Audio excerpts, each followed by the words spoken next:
access to recovery, secure records destruction per the Ohio Revised Code. And this is William. He is standing by a drawer of microfilm, and in that drawer that he's standing by, just to give you an example of how much space we save, there's over 120 of those big books stored in that one drawer. Improved public access to records transferred to the center, archival security of all master and or duplicate microfilm, computerized tracking and indexing of county records stored at the center. Oh, these are my researchers. They were in the end of September, Lillian and Sylvia, and I wanted to say hi to them because they were going to watch. Hi, ladies. And the next slides are the list of departments that we store or document process for. I'm not going to list every one. But you can see there's many of them under the commissioners. These are the departments under the auditors. Adult probation, board of revision, children's services, clerk of courts, and those are the divisions under there that we serve. Court of Common Pleas, domestic relations court, and those are all the divisions that we serve for them.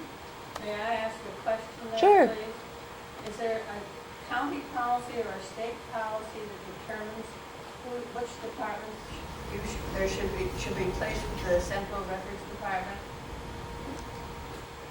Is there I heard you mention earlier that some departments still are retaining records in their own area. And I'm wondering what determines what you keep and what's required in the central area and what anybody can do with whatever they have elsewhere. Yeah, I don't have control over what everybody does with their records. If they do come to me and use our services, I do require them to have all their paperwork approved. I know that the commissioners probably noticed that there's a lot more paperwork coming through the Records Commission as far as approval process on how long they can keep records.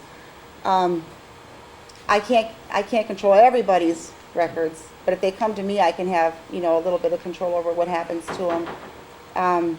There isn't nothing set though, as far as was your question, what departments can use us and who can't? What's required, what the standards are, who sets the policy for what is supposed to be maintained in the central records department? I know the state has a Public Records Act, and certain rules and regulations about that, but when you mentioned that some departments still haven't turned over their records, I want to know what determines whose records should be kept in a central records department. Surely there isn't any.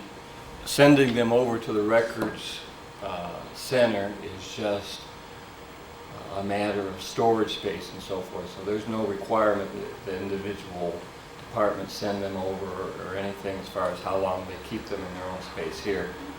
There's a distinction between that and between actually destroying the record. That has to get authorization from the Records Commission. So sending them over there is just an individual choice of each department. Destroying it has to be authorized through the legal procedure. So each department could keep certain departments could keep their records indefinitely and allow them, by the process of not maintaining them correctly, they could become dilapidated, become destroyed, become inoperable. They shouldn't become destroyed. No, I mean by an innate process of nature, not by the process. Okay. How paper deteriorates and so on. And there is no backup records on these departments? A lot of departments do their own. I know the recorders have all their stuff on microfilm. It's also been, a lot of departments individually do their own.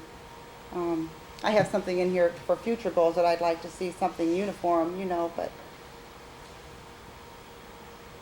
Thank you. Oh, okay. It must be going on DVD next. What, the commissioners' meetings? No. From microfilm to disc, so to speak. Everything that I have that's on film is also scanned. It is stored on optical disc, which is a hard disc that is stored in our jukebox.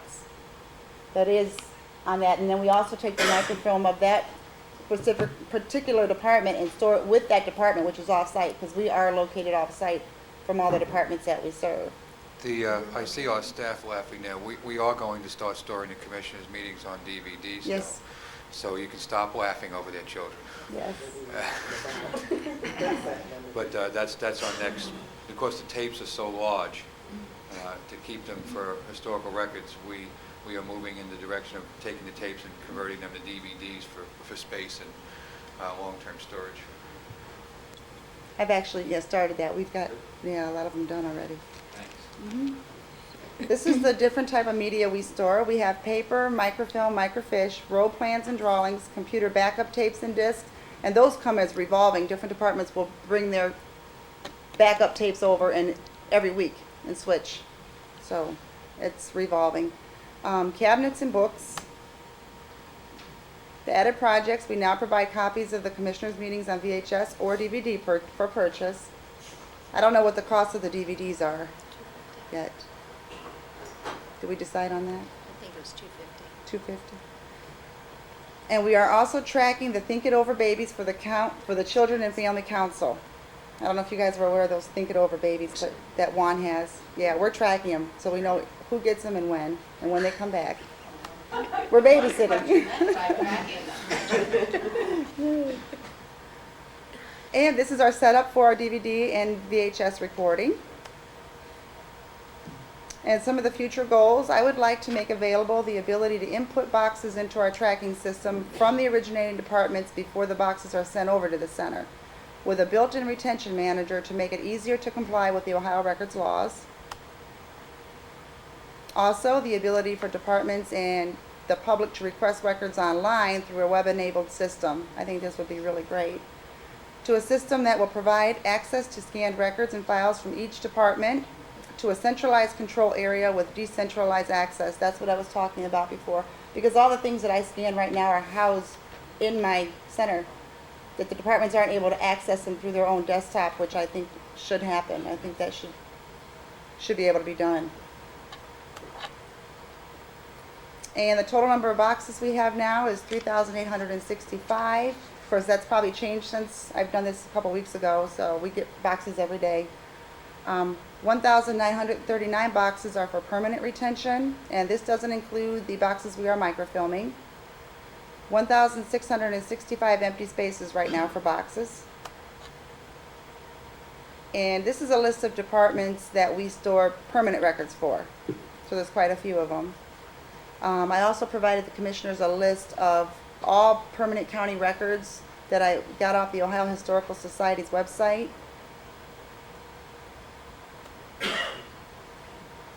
Microfilm rolls, we have 9,660. Books stored, we have 1,119 books. Microfiche, we have 28 drawers full of microfiche. And cabinets of files, we have 93, and they're all from various different departments.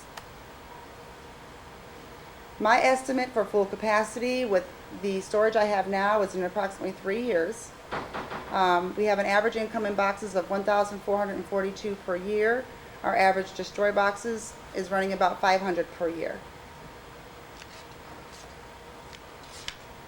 I don't know if this is going to make any sense, but this is our current layout right now. What you see here in the middle is our current shelving for boxes. I've been working with Central Business on some additional shelf space for boxes and books. All this dark blue here, is it dark blue up there? Yeah. Dark blue is the first phase of addition that I'm going to try to see about getting. And the rest of this will be add-on. So this will be another mobile shelving system right here on the side, which will take away all these metal cabinets that we have here, all the books we have on this wall, all the books we have on this wall, and all the books we have on this wall will all fit into these shelving. I think you need to explain that those are motorized shelves. Motorized. That open up and Yeah. the aisles come in between them. I don't think a lot of people, you couldn't see that from the pictures. But there's actually, about 6 motorized racks there right now, right? That open up. I think I have like 8 or 8? 9. Yeah. Okay, so those shelves, the corridors come in between them as they stack up against the wall or unstack from the wall for maximum utilization of floor space right now. And they're pretty high too, right there. Each side holds 248 boxes per side. And that's why we kind of want to use the standardized size boxes, which we are still providing for the departments. We order approximately 1,500 a year. which kind of equals out with what we get in, so it's working out pretty good. And this will conclude my presentation. I thank you for giving me the opportunity to talk about it, and if there's any questions, I'd be happy to answer. I think many of us don't know where this is, and when the public just sees Sure. and where are you? We're located in the Gates building, which is, the address is 320 North Gateway Boulevard. It's over, we're on the front side of EMA and 911 of their new building. And I do have our database is set up to where you can go in and see exactly what kind of records we have, but if they're deemed confidential, we will not be able to let you view those. Good job. Anyone else have any questions for Lynn? I'd like to say something. Would you?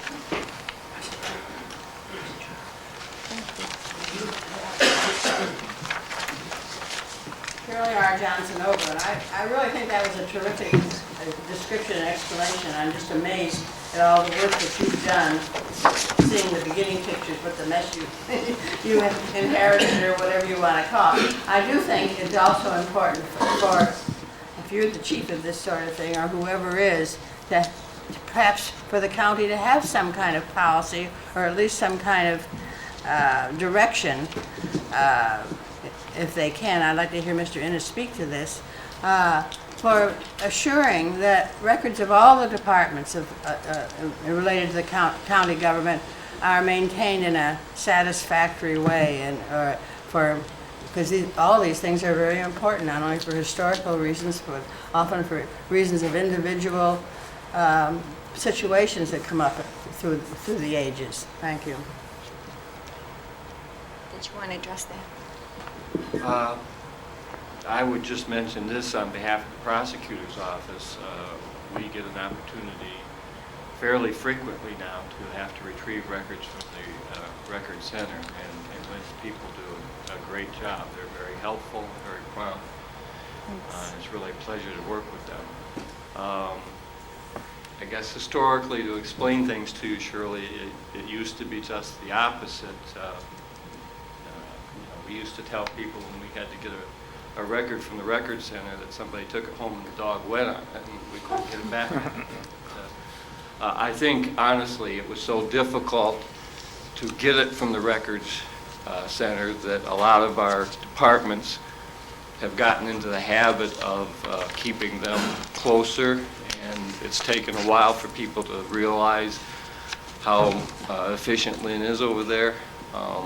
And she has been much more aggressive, I think, as she's had time to work on it, to going to each of the departments and trying to talk them into getting records over to her more promptly. And I know we can't, we try to get them over to her now as fast as we can because she's more organized. But Yeah, in the I think beginning it was like pulling teeth. Nobody wanted to do it. Right. So I think Lynn's been diligently working on approaching all the departments and trying to organize that so that people do it on a more regular basis. But the number of departments and the records in the county are monumental, so it's going to take some time. The other issue is that you keep picking up new agencies. Board of Elections is, I believe, very interested now in utilizing. Yeah, I got that feeling when they were there. Right. They weren't aware of the center, and we're doing more to publicize the center. And once we have the ability to transfer records in-house, as one of your goals, we'll get a lot more utilization. Some of the problem is that when the records are stored over there, people have to actually come over, or our staff has to actually draw them. Sometime in the future, I'd like to see us go to a system where people can access their stored records right from their computer in their office. Yes, And that would be ideal. That'll get a ton of people on board to use the records more quickly. There's a bit of a resistance because people think they want to have them at their fingertips. Sometimes they're not going to even use them for years, but they're at their fingertips.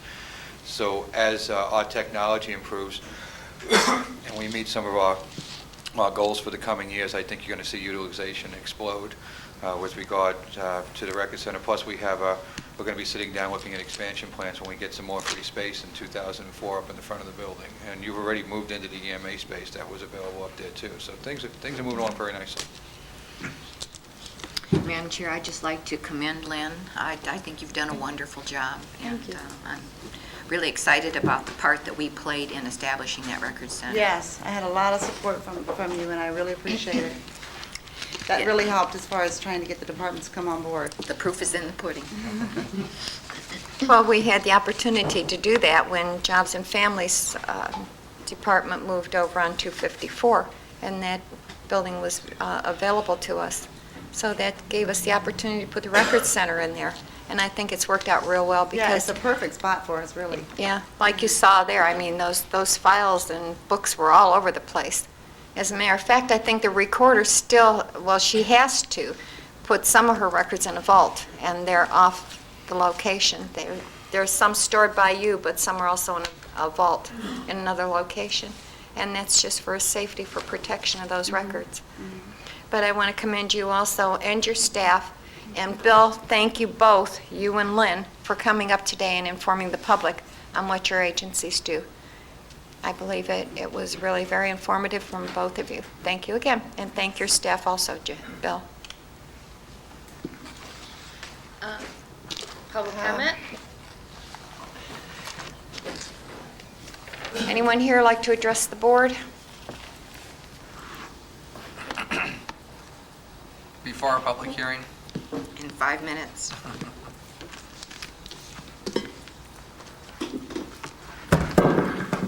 Good morning. Morning. morning. My name is Robert Kish, 8 C's, the latest edition. And I too would like to thank Lynn, because now we finally have a way of getting records by perhaps bypassing the chain of command, you might say, so to speak, because I'm 6 weeks behind and counting. You know, I just got those tapes last. I know. I've got them done for you. I just want to make sure I get everybody else's. All we gotta do is, shorten up that chain, and I'll come on over if you got them done. Okay. Thank you very much. I appreciate that. Anyhow, we have talked at times about the box that we seem to be in and thinking outside the box. This is a very small box. Now, this box might have something valuable in it, and then again, it might have nothing. But you don't know what's in there unless you can see what's in there behind the closed black top, such as the closed door when they have meetings, and some of the decisions that are made that we hadn't heard reports on as of yet. However, I do know that that door should be painted green, because nobody knows what goes on behind closed doors or what goes on behind the green door. This right now has got nothing.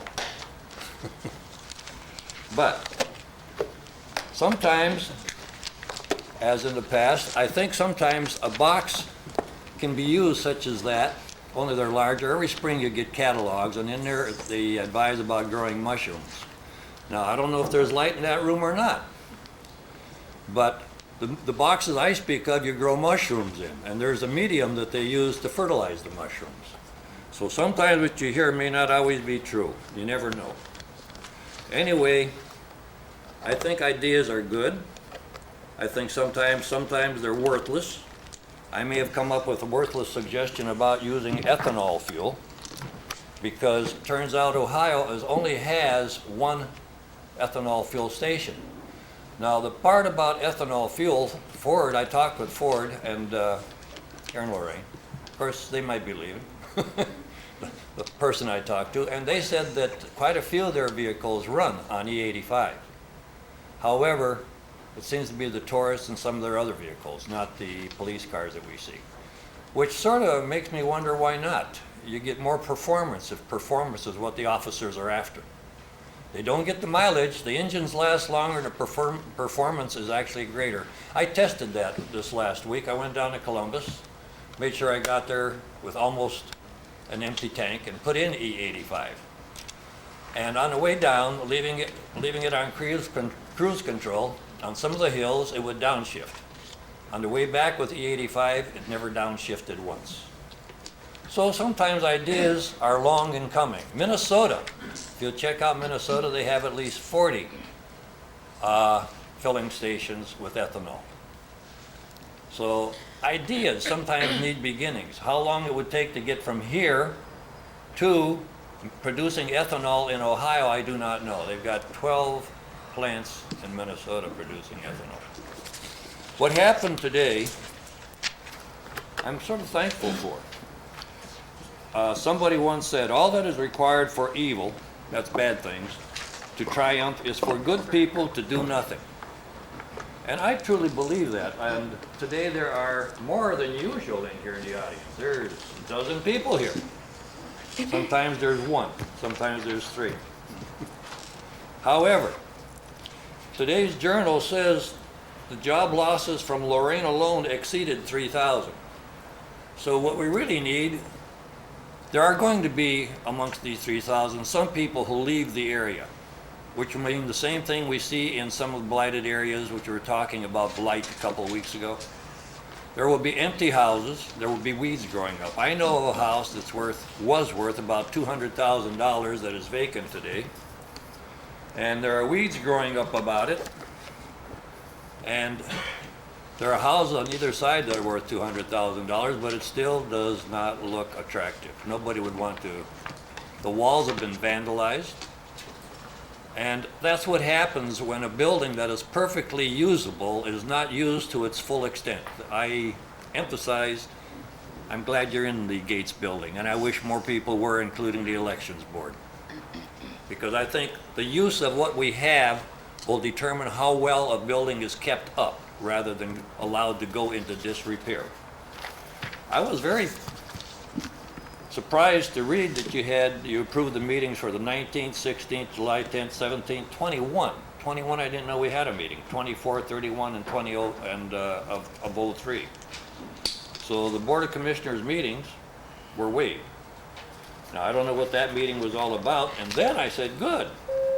They gave the date, time, and place for the next meeting, or rather a meeting on October 23rd at 7:30 p.m., and they even said where. And I thought, good. Then I see it got changed to October 30th. And I thought, not as good as I thought. Because many times, it's public meetings that you don't hear about. I had an example of that in today's paper. I read about a meeting yesterday that I hadn't heard of. And I don't know how these things occur, because supposedly they want the public to be involved. That's everybody. And the one thing I say about the public being involved, get involved. Election is coming up. And, you don't have to go to the polls. Some people do, but not everybody has to. I'm speaking to the older crowd and people with disabilities, what have you. You can vote with an absentee ballot.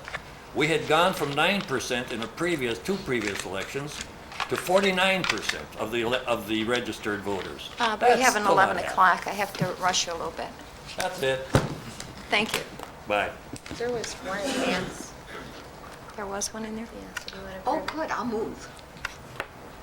Second. Further discussion? Ms. Blair? Aye. Mr. Moore? Aye. Ms. Vacy? I have mental telepathy. Do you want to do your executive session?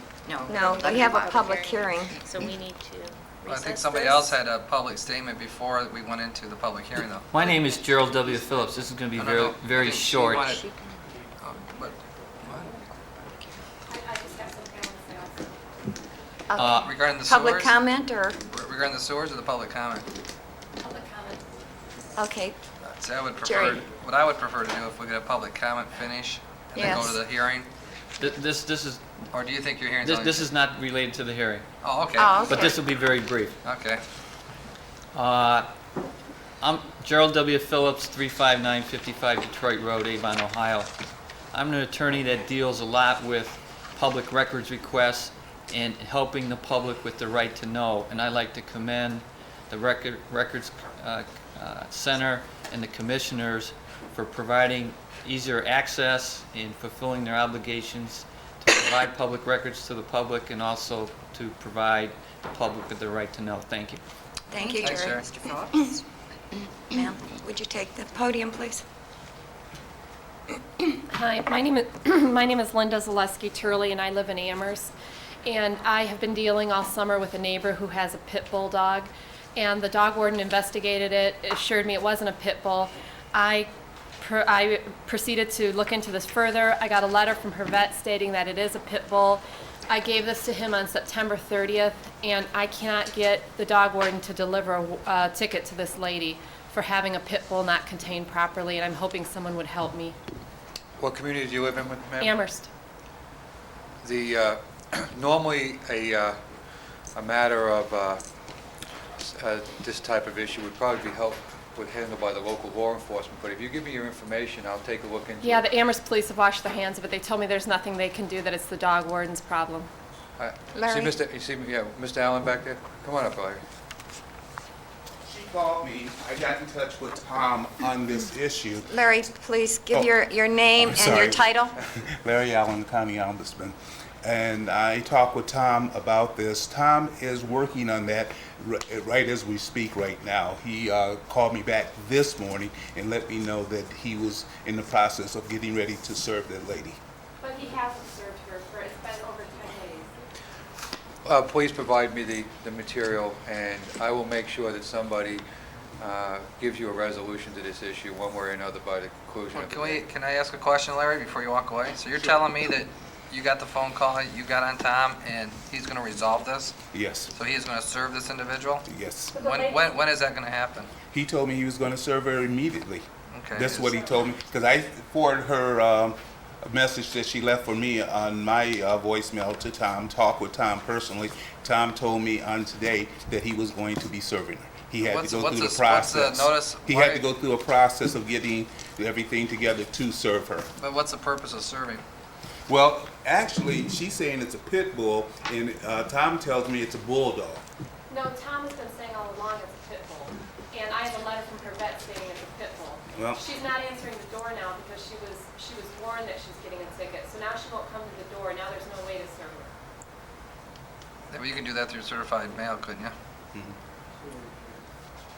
Okay, Yeah, Mr. sure. Cordez wants to, I know, but she doesn't, I don't think she seems happy with the answer she's getting right now. well, I appreciate that, I'm but just there's a trying to see- system that we have to go through regardless. I mean, All right. what can we do other than what's already Well, been that's what I done? want to find out. I didn't hear what was the next step after you serve him with a ticket. What happens next? I don't know. That's with Tom, but Would you please come up here so that he can pick you up on the camera? She has a Thank court you. date set already for a week from Friday, but she's not going to be able to be in court unless she gets the ticket in her hand. Now, Tom's been telling me he's going to serve her this ticket for since I gave him the paper from the vet stating it's a pit bull. Tom has been telling me all along that he thinks it's a pit bull. If she already has a court date set, how did that occur? When Tom wrote the ticket. Well, so apparently then he did do something. He wrote the ticket, but she doesn't have the ticket. I mean, if she's not given the ticket in her hand, she's not going to come to court. She has to be served a certain amount of time before court. So this isn't a ticket. It sounds like a summons to appear before court. They've been calling it a ticket. I don't know. I mean, she does have to appear in It's a court. summons? it's a summons. Okay, so this is a, and this is a county issue because, I don't know. We take care of Amherst. okay, we do take care of Amherst? Yes, sir. Seems like the problem is that the lady is not available or won't answer the door. Right, and I have two kids, ages 5 and 2, and when the pit bull comes charging at them with only a chain link fence between us and the dog, I mean, it's really scary. And like I said, we can't even use the backyard anymore. She's letting the dog out anytime she sees me out. I need to ask a question. Maybe this might be something I have to do in executive session, but Jerry, shouldn't this be something that it sounds like it's more of a civil matter that should be handled by the prosecutor's office instead of the dog Well, pound?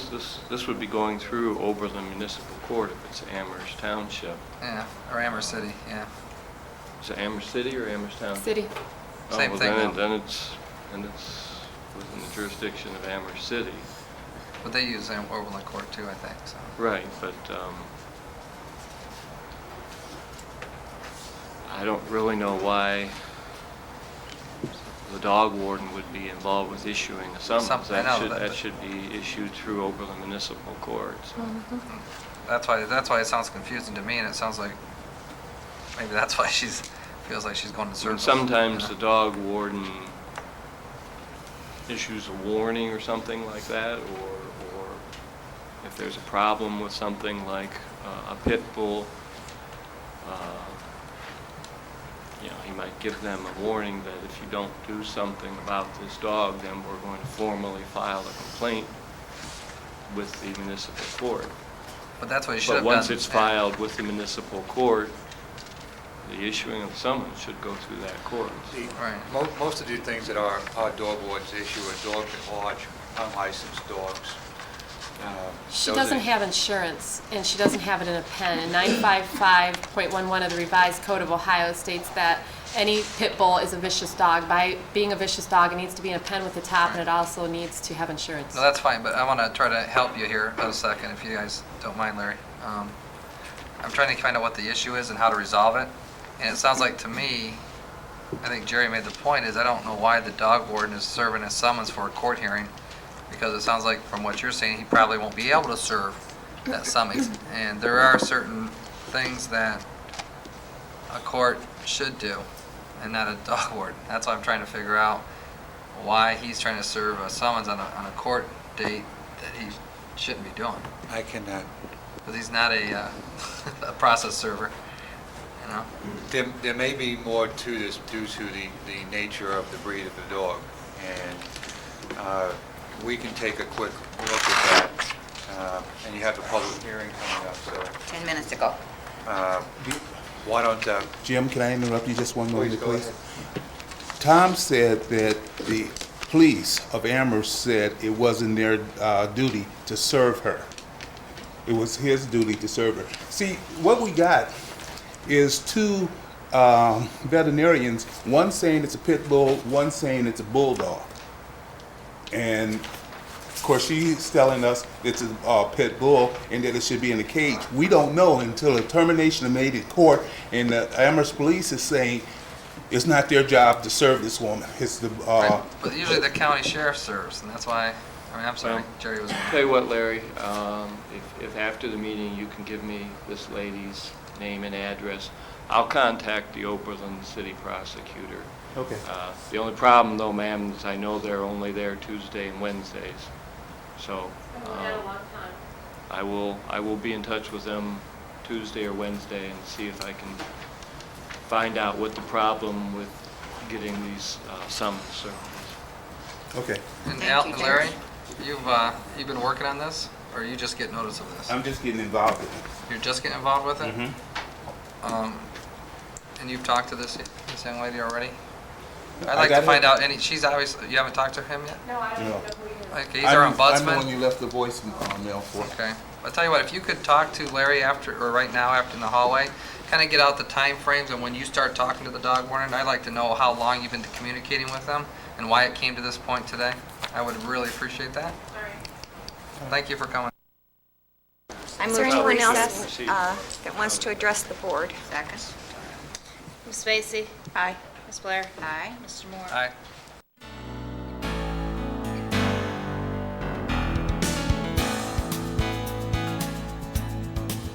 Unless otherwise announced, meetings are held Thursday mornings at 9:30 at the Lorain County Administration Building, 226 Middle Avenue, 4th floor, downtown Elyria. These are public meetings, and as always, you are invited to attend.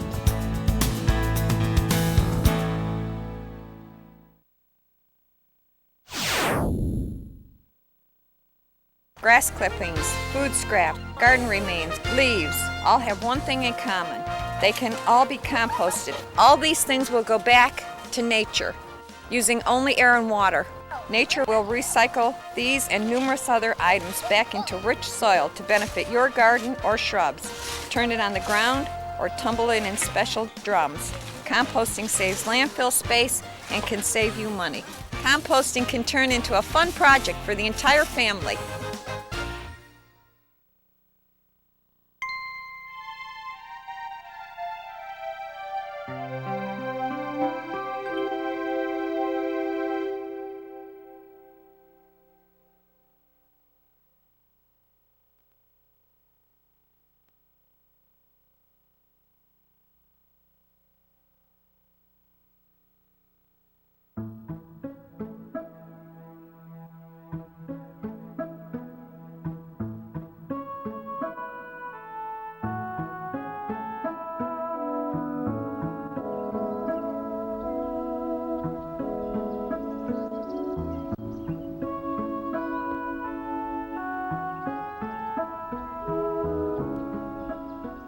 Small towns, urban fringe and suburban developments, rural communities across the country, a small mining village in the Northwest, coastal residential areas.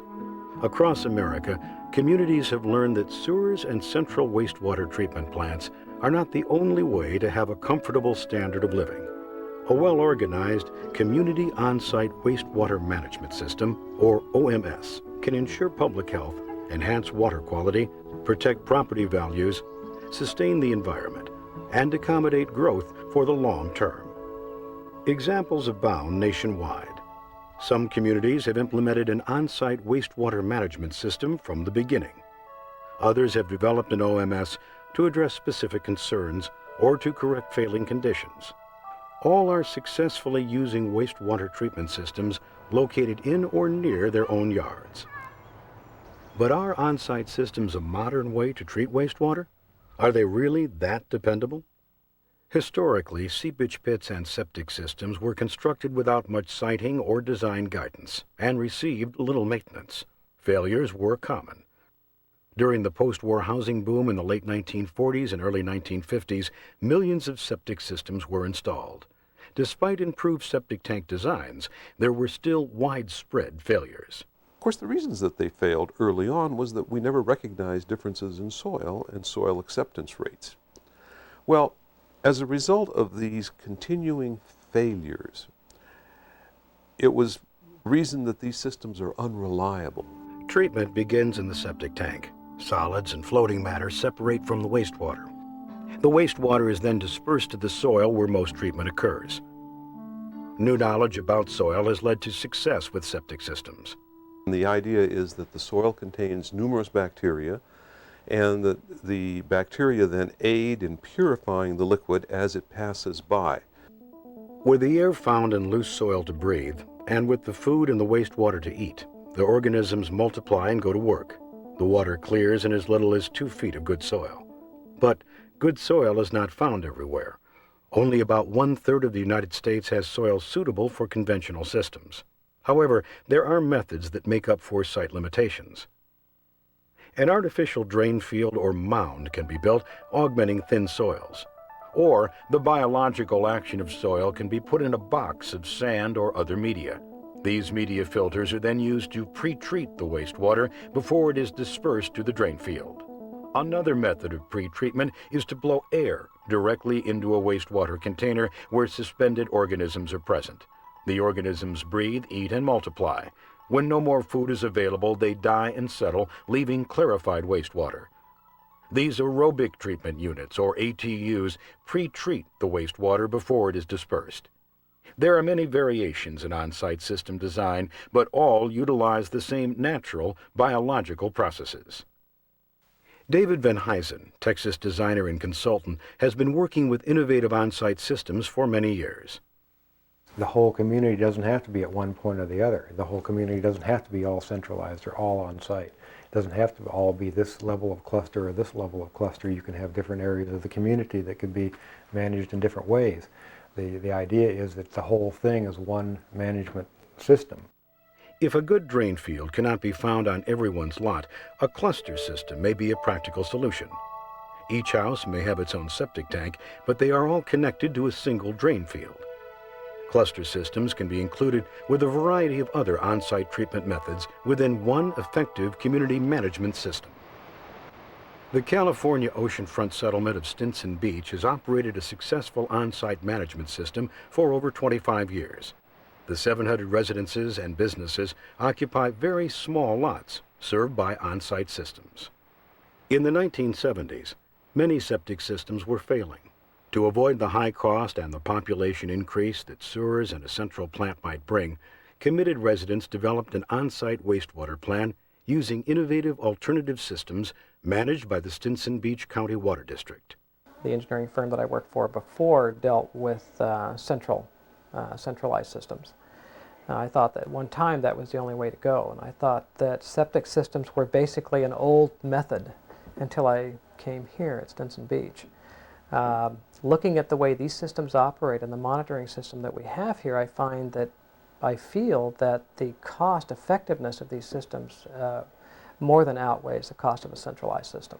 The conventional and advanced on-site systems here are continually monitored and maintained to assure protection of the sensitive environment. I think the management program here will work in just about every location. If it's done properly and it's managed properly, you should not have a problem. These systems could probably last 40 to 50 years without a problem.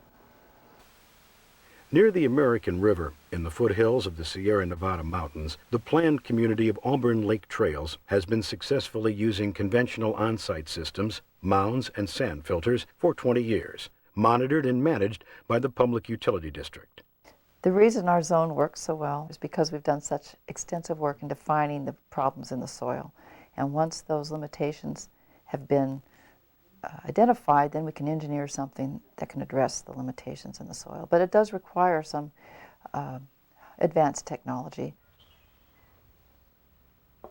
We test the effluent straight out of the sand filters themselves, and our district engineer has been very impressed how clean the water is inside these sand filters before they get dosed to the leach lines.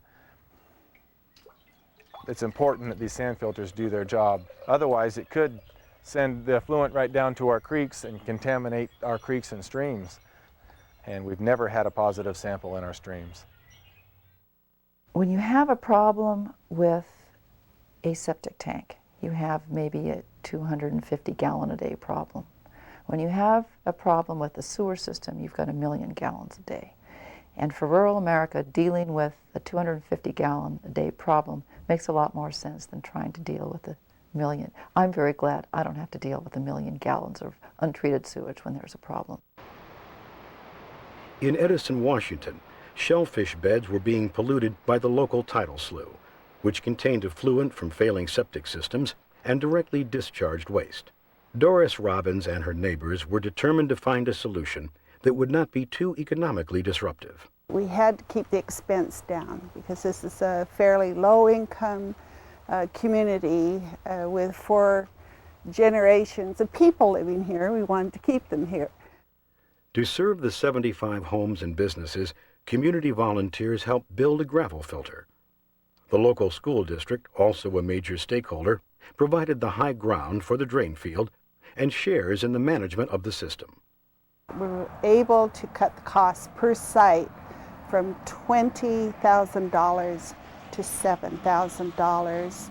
And then for a certain income level, their costs were cut even further to $3,000.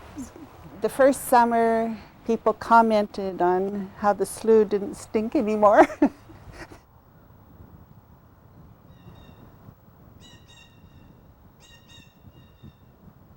In the Midwestern farm village of Klossner, Minnesota, old septic systems were failing. Soil limitations were overcome by installing new mounds and clusters. The nearby hamlet of St. George had similar problems. The community was in a violation threat from the county and from the MPCA, and they realized that they had to do something. And at that point in time, they came to the township to try and get some help with the county and try to find answers. The township planned and enabled a community on-site management system, installing a cluster to serve the 23 homes in the management entity. As to management, people realize when they invest that kind of money nowadays into a septic system, just like you do a car, just like you do a house, you need to protect it, you need to take care of it. They may not know how to take care of it, and that's why we implement management tools that either help them understand so they can do it themselves, or if they don't choose to, someone will do it for them, and therefore they are protected. In the late 1970s, people in Otter Tail County, Minnesota, noticed a decline in the water quality in their lakes. They decided to replace failing septic systems and start an on-site management system. Roland Mann administers the OMS that ensures the proper functioning of over 1,500 on-site systems in the district. Your sludge accumulates, your scum accumulates in your tanks, and they definitely need to be checked. And everybody's system is different. One house can have to be pumped every 2 years, another one might not have to be pumped for every 6 or 7 years. That's what we're finding. And it just all goes back to usage, and the only way to find out is to monitor it, check the tank, see what's in there, see what's coming out of the tank. If you don't, obviously the longevity of the system is going to be curtailed immensely. Water clarity in the lakes had definitely improved. You could go out and you could see the bottom a lot better than you ever could.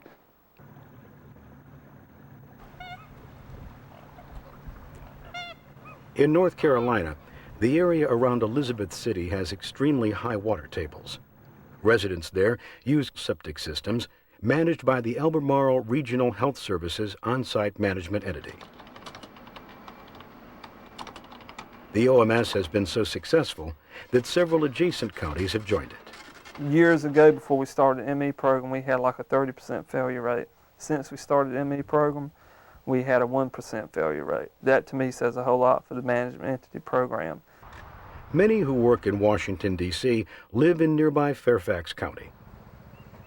The county health department's on-site management system, perhaps the first in the country, has overseen septic systems for more than half a century. Among the various management procedures, periodic pump-outs by licensed contractors are required. Management reviews ensure that the OMS can adapt to meet changing needs. Today it serves about 25,000 on-site systems. Based on the Clean Water Act of 1972, everyone thought that we were going to have sewers. And so a mindset developed that septic tanks are only temporary. We're going to have sewers. Well, now, today, we recognize clearly that we're not going to have sewers. But that mindset hasn't changed. We've been doing work here at UC Davis on intermittent sand fillers, textile filters, and the quality that you get is superior to what you produce at a wastewater treatment plant. And so, from a treatment standpoint, on-site systems don't have to take a back seat to more conventional facilities. And because we can focus all of our attention on the treatment process, and we don't have to worry about the collection part of the process, it's really a much more cost-effective option than when you look at a central system, especially for suburban or rural areas. Communities of people in rural areas really choose to live there, are proud of their community, and justifiably so, and want to take care of problems themselves. And this is a very, very appropriate way for a community to have a high standard of living with protecting the environment, protect the public health, but still maintain that rural character.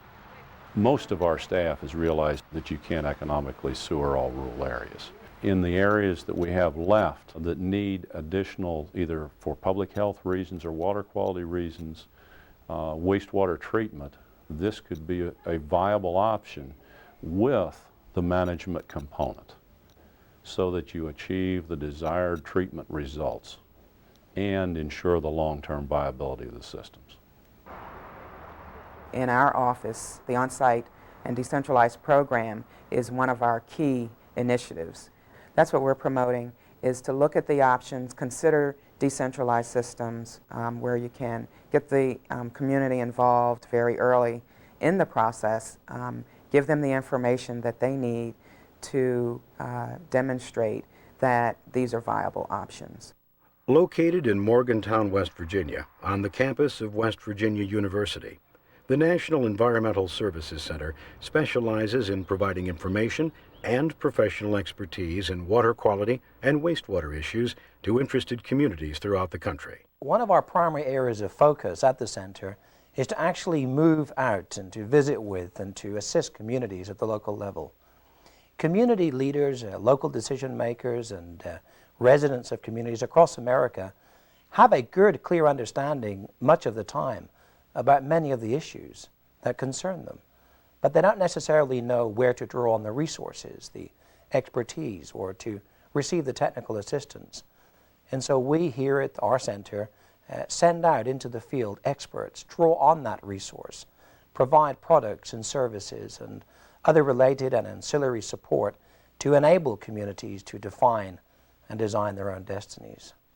A community really only has two choices. If change is inevitable and progress is optional, you can choose to do nothing. If you choose to do nothing, then the destiny of the community is not really in the community's hands. It's in the hands of those people who are creating the change. We have numerous communities around the United States that have been successful using management entities of some form or another, in some cases for decades. And they have been able to do it successfully. So our job really here is to say, look at what others have done. We'll help you with understanding how others have accomplished this. It's not decision making at levels where you have to be fearful about what the outcome is. It's sorting through the options to design something that's good for your community.